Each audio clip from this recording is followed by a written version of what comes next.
چجوری افکت فتوکپی رو تو فتوشاپ بسازیم؟ ابتدا لایه‌مون رو اسمارت آبجکت می‌کنیم، از بخش فیلتر وارد بخش بلر و موشن بلر میشیم. انگل روی 0 و دیستنس رو روی 600 تنظیم می‌کنیم. حالا وارد ماسک اسمارت فیلترمون میشیم، با براش مشکی بخشی از تصویرمون رو پاک می‌کنیم. از لایه‌مون یه کپی می‌گیریم. این سری موشن بلرش رو روی 800 تنظیم می‌کنیم. مودش رو روی حالت سافت لایت می‌ذاریم و اوپاسیتی رو تا عدد 54 کم می‌کنیم.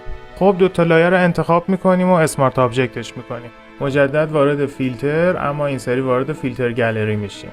از بخش اسکچ گرافیک پن رو انتخاب میکنیم، استروک لنت 2 و لایت و دارک بالانس رو روی 50 میذاریم. هفتم پترن هم بهش اضافه میکنیم، پترن تایپ رو روی حالت لاین قرار میدیم. میتونیم یه میزانی هم گرین بدیم، حالا این دل بخواهه. من این تکسچر هم آماده کردم که میتونید از چنل تلگراممون دانلودش کنید. میزان اوپاسیتیش رو به دلخواه کم میکنیم و کارمون تمامه.